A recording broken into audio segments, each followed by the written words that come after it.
When I shoot my shot, it's the whole wild way it's going in. Cross niggas like Bubba Chuck, I never gave a fuck. Hook shot a hole like Kareem, but I never lead a buck. I hit that Ginobili with my left hand, all like, woo. Bitch, you weren't with me shooting in the gym? James Harden with the range of me, nigga, way back. Michael Jordan, 1985, bitch, I traveled with a cocaine circus. And you could live through anything if magic made it. Ladies and gentlemen, if you don't know, now you do. What up, my fellow NBA lovers? This is your guy Marcellus Ease. Now, as the season is about to start back up again, we're just going to touch base on a few things. The NBA taking out a private loan for about $900 million. We're also going to touch base on CP3, LeBron James, and Paul George all doing sit-downs and reflecting on their careers and where they're at currently.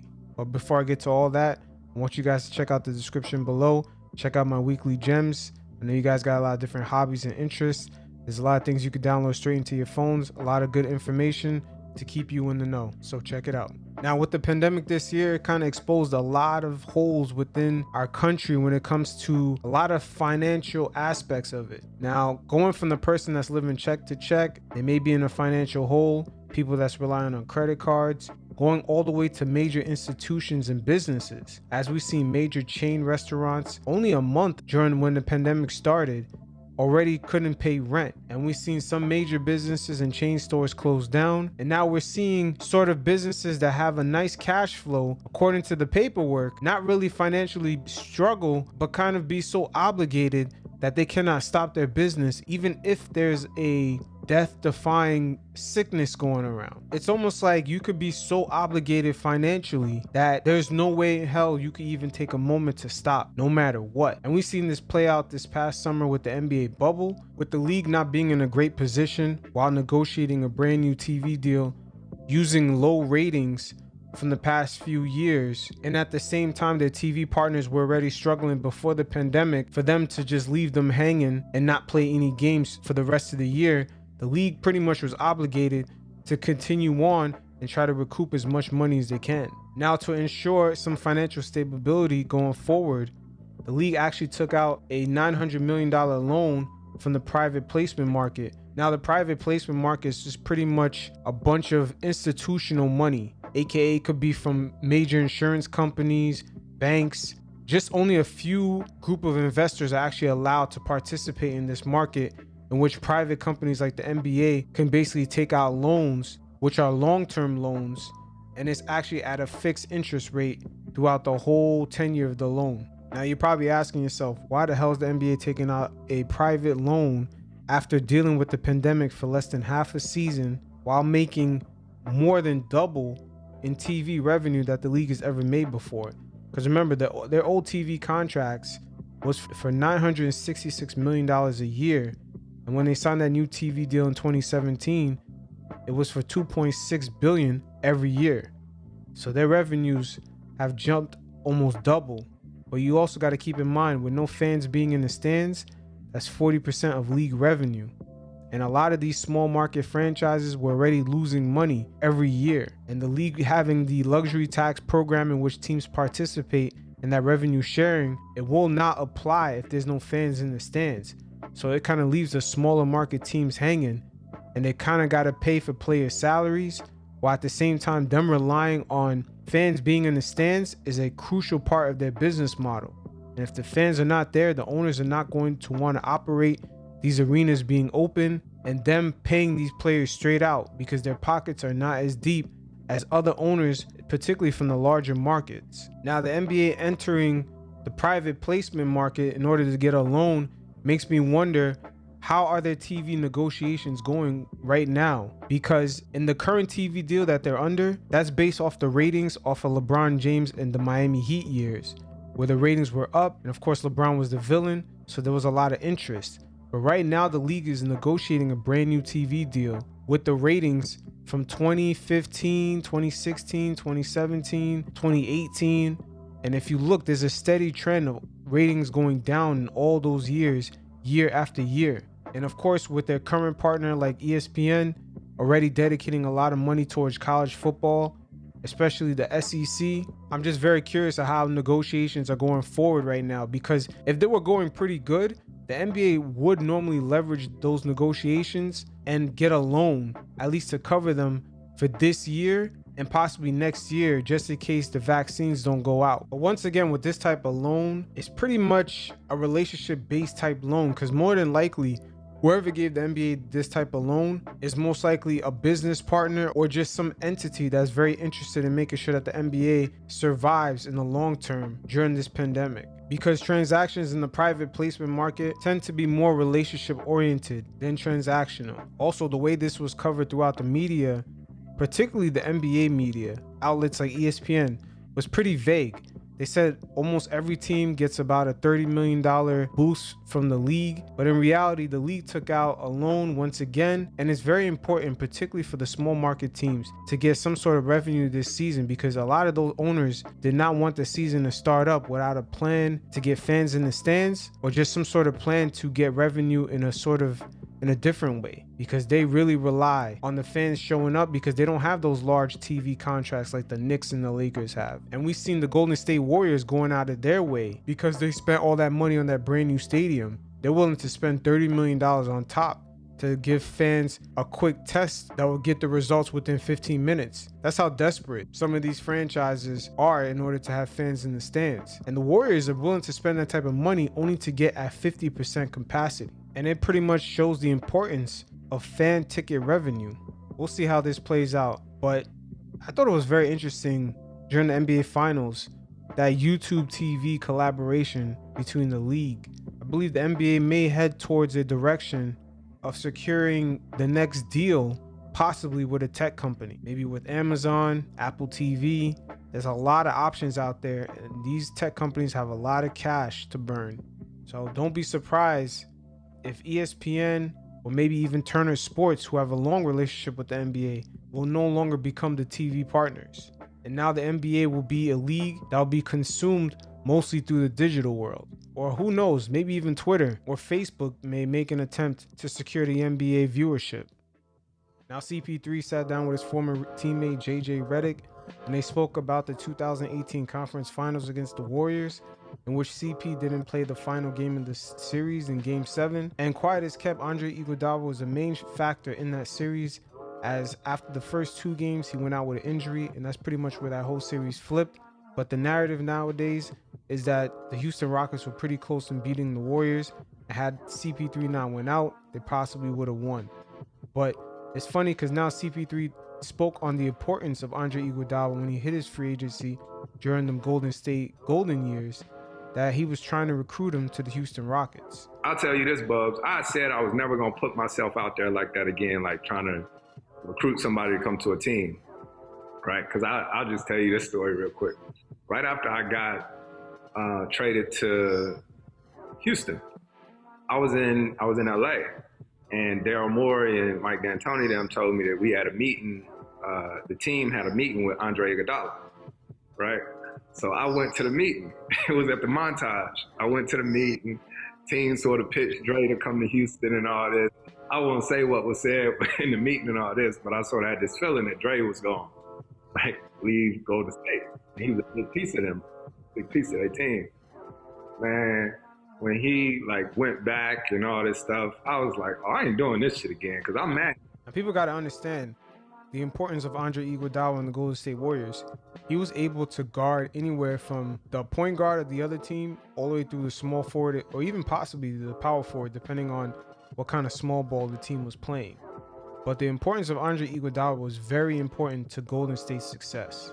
Now, CP3 was also asked to reflect on that 2018 conference finals, as sometimes you don't know when it's your last chance. And I believe in the matchup in 2019 when Kevin Durant had gone out and the series was tied 2 apiece, that was CP3's best chance of winning a championship. But he was asked to reflect on the series from the year prior, which I thought was funny, but still. I think about it most, Bubs, when I think about the strides that I've made, you know what I mean? As far as how good my body feels now or whatnot. And I just be like, man, you know what I mean? That was probably one of the hardest things to deal with, you know, especially at the time, because I mean, so much stuff changes when you lose like that, right?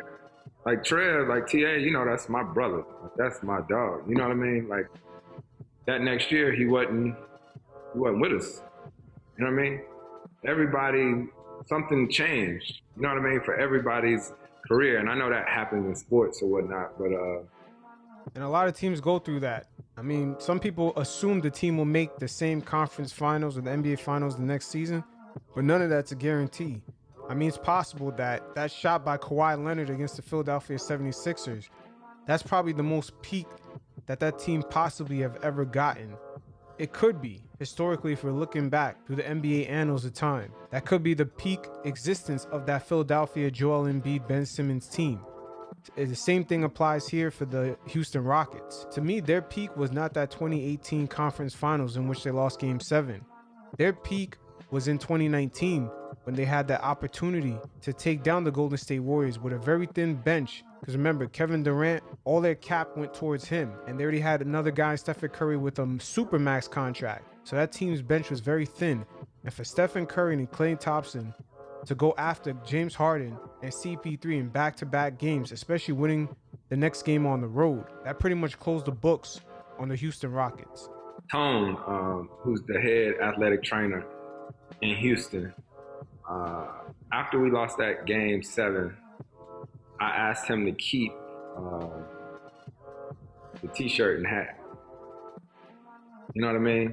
Like, it's crazy. Like, we went up 3-2. Well, I don't know if I ever told you. We went up 3-2, so we went to Golden State. And remember, I couldn't play game 6. Like, I got nauseous on the court before the jump ball. Like, I seriously got nauseous, and Dean took me back to the bathroom because I had crazy anxiety. I never get that type of anxiety when I'm playing. But it's that control thing. Like, I was like, how am I going to be sitting out here and I can't affect this game? And when I was walking out of the locker room to come out on the court, I looked in that little room right there at Golden State. You know what I'm talking about? That was the old arena. But I seen this box or whatnot, and I said, Tom, what's that box? That's the t-shirts and hats that you get. You know, like West Conference champions, yeah. Right. So, you know, I was like, damn, I want to put that on. You know what I mean? So, man, we lost that game 6. Because we had the lead in that one too, right? Lost that one. In game 7, we lost that one. I was in a dark place for a little while. A few weeks, I was in a dark place. Now, CP3 once again had a chance the next year. I'm wondering why that wasn't a follow-up question, because that was a situation which is pretty much the roles were reversed. Of course, you know, the Rockets lost a major play in those last 2 games. But Golden State, the same situation happened to them the next year, and the Rockets did not take advantage. All right, so Paul George has sat down with Matt Barnes and Steven Jackson, and he reflected, you know, about his whole career and some of the mishaps of the last season. You guys check it out. For me, you know, because a lot of people like don't know, I work out and I train hard every summer, right? This was the first summer I wasn't able to do that because I had, this past summer going into last season, was the first summer that I wasn't able to do that because I had shoulder surgery. Mm-hmm. So I missed a whole summer of training. And so when I came back, the team was already, you know what I mean, rolling. They already got, you know what I mean, we started off okay, but we didn't start off as well as we wanted to. But I feel like they already had a little chemistry going. And so when I came into the mix, I missed that time in the summer of playing pickup ball, hooping, getting a rhythm, getting a flow, working on my game. The timing right. So when I came back into the league and started playing again, I just felt off. Like I didn't feel like. Now, I was hoping that Paul George further elaborated on the chemistry issues, because looking back now, we're finding out that the Clippers had set a precedent for giving a lot of favoritism towards Paul George and Kawhi Leonard. So that kind of created some resentment from some older guys that established a culture already within the Clippers, such as Montrezl Harrell, Lou Williams, Patrick Beverley. These guys sort of had some bitter resentment towards Kawhi Leonard and Paul George. So I wish he further elaborated on that, because clearly the chemistry off rip wasn't where it needed to be. part of the team. And then, you know, the way I was being used, I felt like I was, you know, Doc was trying to play me as like a Ray Allen or like a JJ Redick, like all pin downs, all like, I can do it, but that ain't my game. Like, you know what I mean? I need some flow. I need some mixes of pick and rolls. I need some post ups. All that. Just different touches. You know what I mean? That sounds like something, especially with the post ups. Point guard would originally, you know, set you up to be in that position. He would give you that entry pass because a lot of guys nowadays, they're not really making that initial pass into the low post. Last season, we seen in the playoffs against Denver, the Clippers they didn't really have a setup man. A lot of Paul George and Kawhi, you know, in ISO plays, trying to set themselves up, taking step back jumpers. It just wasn't right. And Lou Williams wasn't that guy to set them up. And so it was just, you know, that last season was just hard overall. But I think for this year, you know, everybody's starting off on a healthy page. We're starting off on the same page. Me and Kawhi gonna get some time together working out. I think everything is just not rushed going into this season. I felt last year everything was kind of I think rushed. it happened for a reason. I think y'all gonna benefit from that because going through the wars and the struggles and the ups and downs I went through in the bubble, now y'all coming out to start again with a new coach, with a fresher-minded coach, with a guy who y'all probably could communicate more with because he's more close to our age and we kind of, you know what I'm saying, we come from that same era, but Steven Jackson is right on the money right here. But also the fact that they could establish a new culture, the favoritism that they have for their star players in the Clippers, it seemed like, once again, that seemed to be one of the main issues with the rift with the whole squad. I think y'all benefit from those hard times. Y'all come together more this year because y'all starting from scratch. Right. Being in training camp together, it makes a big difference, bro. Right. It makes a big difference for a team going together. And once y'all get that, I think y'all be fine. Right.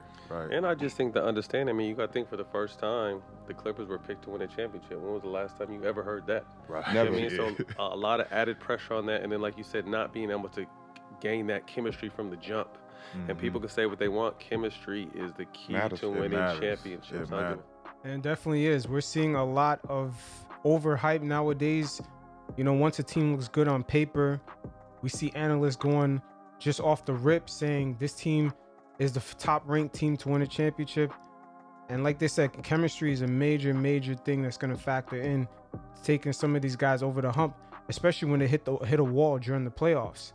Now it seems like they hit a wall against Denver and they just didn't have the camaraderie to actually rise above it. And Doc Rivers, you know, especially him, he didn't make a lot of in-game adjustments because he probably didn't really know what adjustments to make. Because once again, the Clippers and their front office established a culture where Kawhi Leonard and Paul George, they could play in what games they wanted to play in. They could sit out whenever. They had special privileges. Kawhi flying in from San Diego, the whole team would have to wait on him. You know, a lot of these things kind of factor in. Now here, Paul George touches base on Indiana being a very cheap franchise. And he actually exposed the fact that he was trying to get Anthony Davis to come on board the team. And Anthony Davis was down with it. But then when he brought it up to the Indiana Pacers, they're sort of in this rabbit hole of just trying to stay competitive as a franchise, but not really trying to do too much to hit the luxury tax or actually build a team that could be successful in competing for a championship.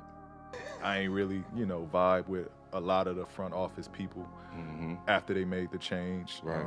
And Larry kind of stepped off and stepped away from the team. And Larry Bird stepped away from the team because he had made statements about them being very stingy on spending money on players. And it kind of put him in a rut because he was the team president and there was a lot of moves he just couldn't make to get the team over a certain hump. Different management took over. And at that point, I understood, like, the business part of it. The business side of it. I remember you guys had some sort of a falling out on your exit, right? I remember you said something you would say one day what happened, and I think you might have spoke on it, but I didn't hear what happened. Like, what happened? What was the falling out? Well, it was so, and I took a lot of heat for it, but it is what it is. So we do it's a softball game that we do in Indy. It's for, you know, to raise awareness for cancer in Indiana. And so we do this every year. And a lot of people, like Roy used to be the face of it. He got traded away. So then I took it over with Robert Mathis.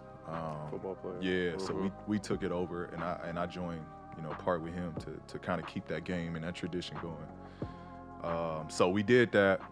I got interviewed, and they like, PG, do you want to stay here? Like, what's your plans? And at that point, that's where, like, I grew up a Kobe fan. Kobe stayed in LA. That's all I knew. I want to stay with the organization that drafted me and see what happens there. Like, I want to. Indy didn't have a championship they still don't, but I wanted to be the first one to bring that to him. Now, in my belief, by the time they asked him right here if he wanted to stay, they were already considered shopping him around. Because as you can always see, Indiana, when it comes times to extend their top rookies, things start to get funny in the light. And I believe right here is where they already started to consider shopping around Paul George to try to avoid paying him a certain salary because they didn't really believe that they can win. So I go through the whole press after the event, say I want to stay here, like this is home, this is where I want to win one at. Then that night, and before we get to that point, a lot of stuff happened. I had, that season, I'm backtracking, but that season, before we got to that summer, that season, my name came up in trade talks. So I had, the front office meet me in New Orleans. It was All-Star Weekend in New Orleans. I had the front office meet me in New Orleans, chop it up with them. Like, my agent come down, like, what is these trade talks? Like, am I y'all guy or am I not? Like, let me know. So they like, nah, we not moving you. We not touching you. Like, you our future. Like, you're our centerpiece. Like, so they telling me all the good stuff. Literally right before trade deadline, my agent get calls again. Like, yo, PG's on, like, they saying PG's on the markets. Teams like.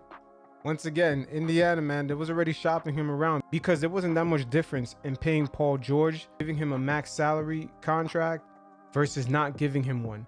Because the only difference could be them being a 5th seed versus them being a 7th or 8th seed. They believe that they could have been just as competitive because that's pretty much their business model, which you'll see Paul George basically expose in a few minutes. Asking about them and they're having conversations. So that was like strike 2, strike 3. You know what I mean? All the other stuff was them moving other pieces around me that was like my brothers. Right. And they just moving them. I'm waking up, getting messages like, hey, this person's traded this person. Yeah, he wasn't Golden State. And I don't have no, like, it's cool. I ain't in the front office. AKA D West, he went to Golden State. He already knew what it was with Indiana. That ain't my job, that's their job. But let me know, please. Like, so that was like strike 1s and 2s. And now when I hear my name in trade talks, that's strike 3. Now I'm like, man. Especially after you tell me we good. Right. We just had a lunch about this. So fast forward to the moment where we do this game. I get interviewed, still saying I want to be here. This is my home. That night. And mind you, I think I said we had a top 3 player in the league at this time, power forward, that I was trying to get to come to Indy. He wanted to come. I bring it to the front office. They ain't do. They deaded it. Did you ever say who that was? It was AD. Okay. AD. Me and AD talked. And AD wanted to come to Indy, close to Chicago. He was like, man, it's perfect. Yeah. Y'all got something going over there. So imagine that. So right. So I bring that to the front office. They deaded it. We can't do it. Small market. La la la. I'm like, man. Now you got to ask yourself, why would they dead that? A lot of teams would pray and wish on that. I mean, they had Paul George in his prime, and AD was definitely a monster player, still very, very young. Why would they dead that right away? Because like a lot of these NBA franchises, particularly in the smaller markets, they sell the fans on this idea of winning a championship, but most of these owners are using their teams as just pretty much as a cash flow. They just want to stay semi-competitive, and they give you the illusion that they're trying to win games, but they're just not trying to be at the bottom tier of just teams in the league. At least if they stay around the middle pack, maybe get eliminated first or second round, that's considered pretty much a successful season to a lot of these owners. All right. So then that night, go back to after we did the baseball, the charity game. That night, they called me up like, we got this player and we looking at that player. And these 2 players is, we not winning with these 2 guys that they named. So I called my agent like, man, what am I doing here? They don't want to win. Like and what I think, honestly, I don't want to bash the organization because it was wonderful people there, but in my opinion, I think it's an organization that just care to be competitive. They don't care to win. They got pressure from the city of Indiana to be competitive, and that's where they hang their hat on. Paul George exposing. He's not saying something that's his opinion. He's saying something that he's been told from other people around the league. And there's a number of teams that play that same game, and they try to sell their fan base on the idea of winning when they're not really about that. Miami's pretty much one of those franchises, believe it or not, the Miami Heat. But thank goodness for them that they got Pat Riley, and he's very slick and very clever in the way he moves and manages the monies and contracts and the way he scout out players. They're lucky and very fortunate. But when was the last time Miami Heat ever went over the salary cap and spent money to win? So a lot of these franchises, they're not about that life. They just want to be a team that can compete. And their chance of winning is they're going to have to do it in the draft, building the team. That's going to take forever. So I call Now it's going to take forever. Most likely it's not going to happen. When was the last time an NBA franchise drafted a whole team and end up going all the way to the championship? The 2004 Detroit Pistons, even they went out of their way to get at least a star or two, a semi-star in Rasheed Wallace. But when was the last time a team drafted their whole team and went on to win an NBA championship? It's very rare. Like, man, get me out of here. Like, they don't want to win. I'm wasting time here. I came off of surgery. Larry trying to get me to play the forward coming back. Like, it was just a bunch of stuff. Now that right there is a red flag.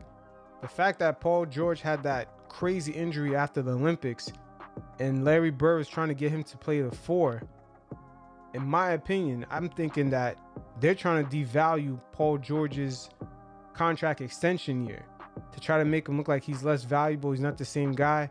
Why would you make a guy come off a leg injury like that and play the 4 position, in which he's already considered a small guy for that position?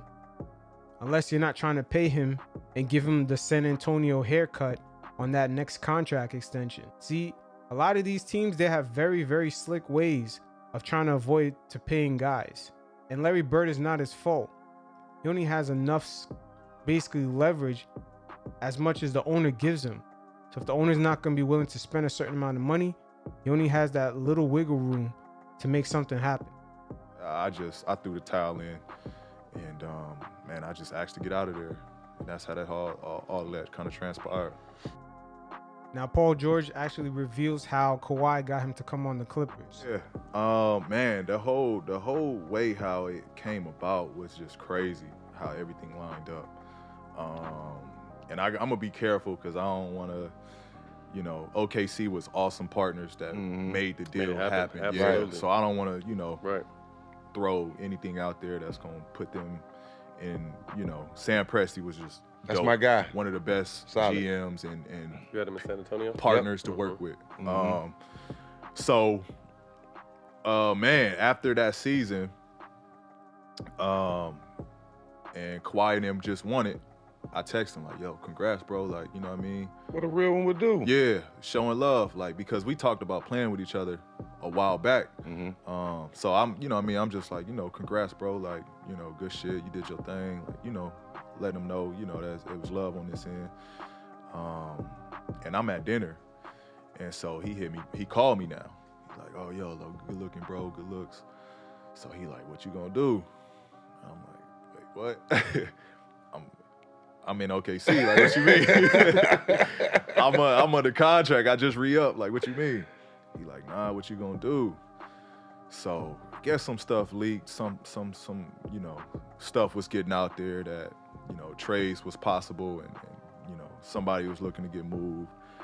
AKA going back to that Indiana situation, AKA the Oklahoma City Thunder saw that they couldn't win because they had 2 straight years with first round exits. And that ownership was not willing to spend that money. So they're thinking to themselves, how the hell can we get rid of these guys? Once again, Paul George, he went from one franchise that didn't like spending money to another one that was the same exact way, except they had more success in winning. And once they realized this is it, but we're about to spend a shitload of money against this cap, let's just get rid of these guys and get some assets. And so he like, what you gonna do? So now my eyebrows go up. Like I call my agent, like, man, Kawhi saying this and that. Like, what's going down? So my agent do his, due diligence. He chopping it up with OKC. Come back to actually that the stories that was being said was true. So I'm like, oh, okay. Well, he knew shit about you before you even. Yeah. So I'm like, fuck. If he know, like, it's out there. It's time for me to go. Like, if this is what's going on, so that's basically like to wrap it all up. That's very interesting. Kawhi and his team already knew that OKC was already considered making different moves.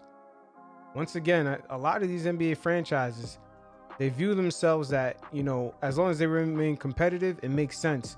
But they're not going to just try to remain competitive at a very high, output as far as paying out salary. The difference between OKC at this time remaining competitive and them just getting eliminated in the first round, having Russ and PG, didn't make a lot of sense.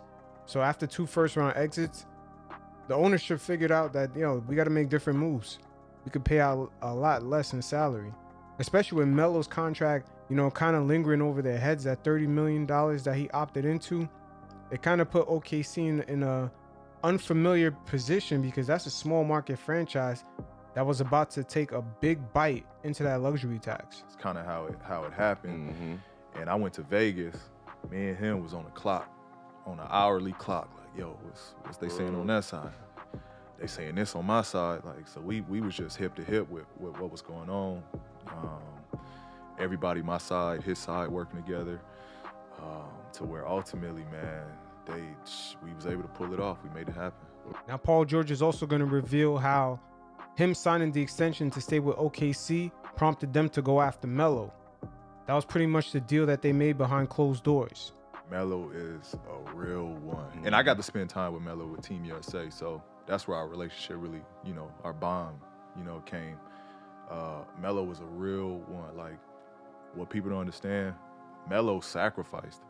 Melo wasn't the issue. Like, Melo, because what happened was me and Russ got traded there, and literally Billy had, all of this. There's no excuse, but Billy had a plan for me and Russ.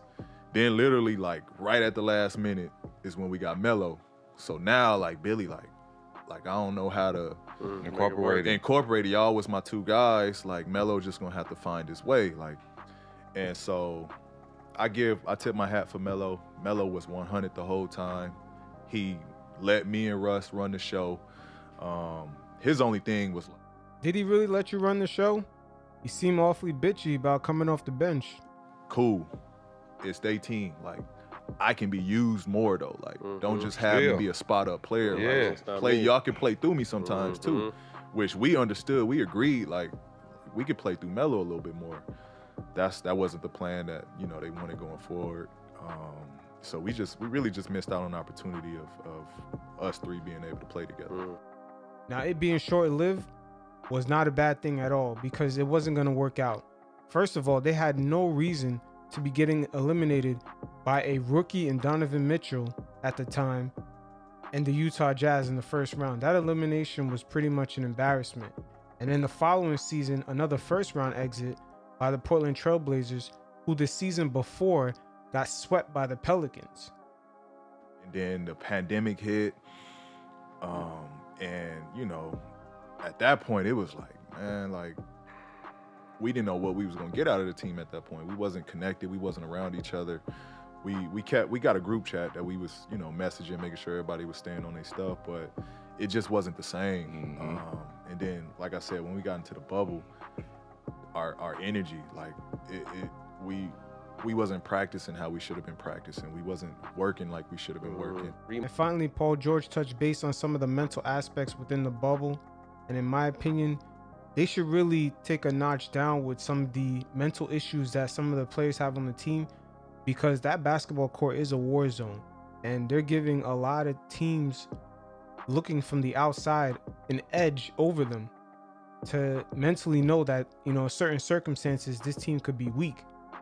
But Paul George touched base on some of the Clippers' struggle within the bubble. what was crazy is we ended, before the pandemic hit, we ended the season like playing well. We just got Reggie, we just got Marcus, like we was coming together, we was figuring it out. Scary. We was learning how to play with everybody now. Everybody was healthy, Pat was healthy now, Kawhi was healthy, I was healthier.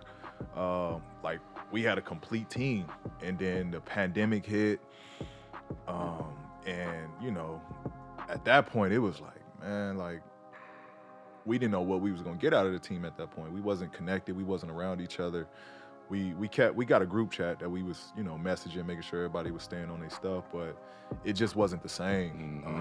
And then, like I said, when we got into the bubble, our energy, like we wasn't practicing how we should have been practicing. We wasn't working like we should have been working.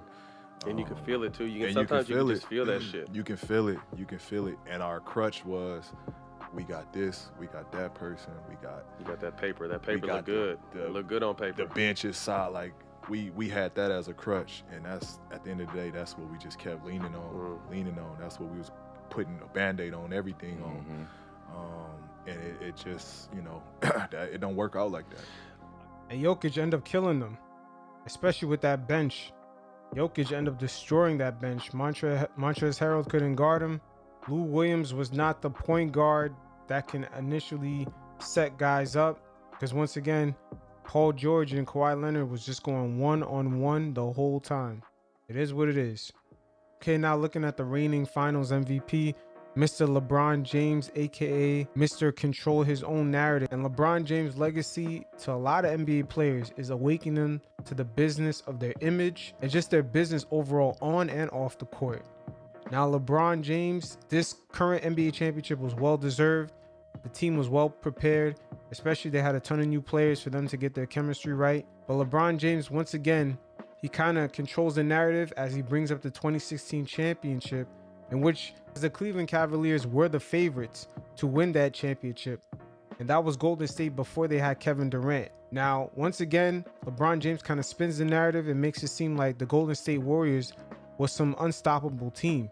When in retrospect, when you add LeBron James to that Cleveland Cavaliers team with Kyrie Irving and Kevin Love, just adding LeBron into that mix, definitely talent-wise, puts them way above the Golden State Warriors.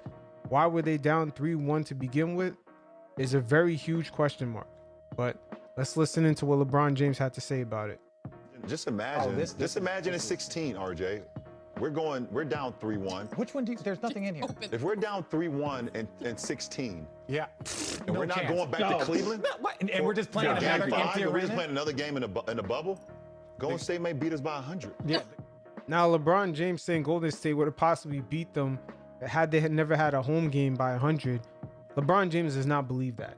There's just no way in hell the Golden State Warriors would have even been dusting the Cleveland Cavaliers to begin with. They were the favorites once again. You can look at the Las Vegas odds. The Cleveland Cavaliers were the better team going in. No one was talking about this Golden State Warriors team the year before in 2015, etc.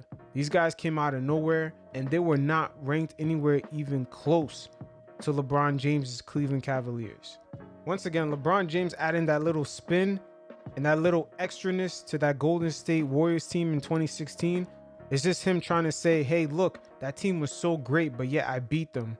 So he wants to add that on to, like, you know, another mantle to towards his legacy. It's really strange because at the end of the day, his team was way better than that Golden State Warriors team. They should have never been down 3-1 to begin with. Now, in this LeBron James sit down, I thought it was very interesting that Richard Jefferson brought up a point that I believe behind the scenes, a lot of players and people who work within the NBA, you know, inner circles already know about the league.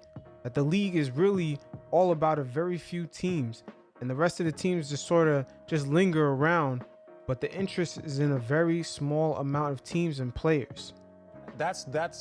Look, it is one of the harder positions to be in, being not only like the leader of a team, the face of a league, you know, a vocal leader, as far as, like, you know, I still stand by, was it Patrick Beverley? He's like, look, if Bron playing, we playing, right? Like, I was joking. I joke with one of the guys, and I'll keep him nameless. I was like, guys, look, at the end of the day, the NBA wants everybody there. but they only need like 5 people there. They need Bron, they need Giannis, they need James. You know what I'm saying? Like, they'll figure it out the rest of the way as long as they can sell. You know, they need the Lakers, they need the Celtics. It's like, yeah, everybody can sit here and be like, oh, well, it's like, yo, at the end of the day, like the league needs about 10 guys and about 5 teams. Everything else is like a bonus from a standpoint of like what they're gonna advertise, what they're gonna do. So when Pat Beverly says like, yo, look, if Bron say we playing, we all gonna show up. But I mean, at the end of the day, just look at the NBA marketing scheme. Look at the faces. Who's the guys in front of these advertisements? Exactly what Richard Jefferson says, it pretty much applies. You guys can check it out yourself anytime you're watching the games or just any type of programming in which they're advertising NBA games. It's the same set of guys being promoted. It's just a handful of teams. Now, LeBron James spoke on his legacy and some of the naysayers. And you have to understand LeBron's legacy right now, or just his career in totality. I don't want to say legacy because he's not retired yet, but just his career, it looks a lot different than the people who came before him. But make no mistake about it, just for a player to come into the NBA today, with this social media climate, with the pressures and everything you do gets criticized, just for them to achieve and do what LeBron James has already done, that in itself is a crazy ass plight. Not even looking at Jordan's 6 rings or whatever, just to achieve what LeBron James has done is crazy. After all that I've accomplished still in this league, there's still conversation of like doubt. And I can hear and I see it, and I see it on my feed every time I post something with this jackass across from me. I just do it to motivate you. No, and I love it. And I love you too. Just from people that really, that the basketball world, because people, it's the people on TV and there's writers that write, that people in the basketball world really listen to. And they really believe. And I'm not going to give any of those names on this show because they don't deserve it. You want me to? No, I'm joking. I'll retweet it when you tweet it. Okay. And best believe LeBron James has his own guys. He definitely has his own guys within the media that cling on to him no matter what he does, good or bad. A bunch of ride or dies. He's the first player to actually show the other players to control their narratives, whether it's them starting their own podcasts or their own media companies. Look how Kevin Durant sort of in the past year or two even collaborated with a lot of media members to reshape his image, because him going against the media was not helping his image at all. Even though he's a great player, he clearly at a time was either the number 1 or number 2 player in the league. The media kind of drew the narrative that he was a step below everyone else. So a lot of these players, their eyes are kind of wide open looking at LeBron and how he's able to curate his own image. That continue to discredit or continue to not to understand what, the drive that I put into it. You know, they talk about these players, well, he doesn't have that same drive as them, or he doesn't have that same mentality as those. If he did, and they see what I continue to accomplish. So, it was a reassurance to myself, but it was also like to the naysayers and to the haters, which will always be there, even after I'm done playing. I'm always going to be right here. And to Channing. Right here. Yeah, I hear it, I see it, and just like one of the words I've been using today, holding them accountable. Yeah. And I'm holding them accountable. Yeah, it is what it is. LeBron, like I said, he's not retired yet, so he doesn't have a legacy yet. But when he's retired, just for a player to come in the league and try to achieve what he's achieved is a crazy ass plight within itself. It is what it is. Until next time, you guys stay safe. Peace.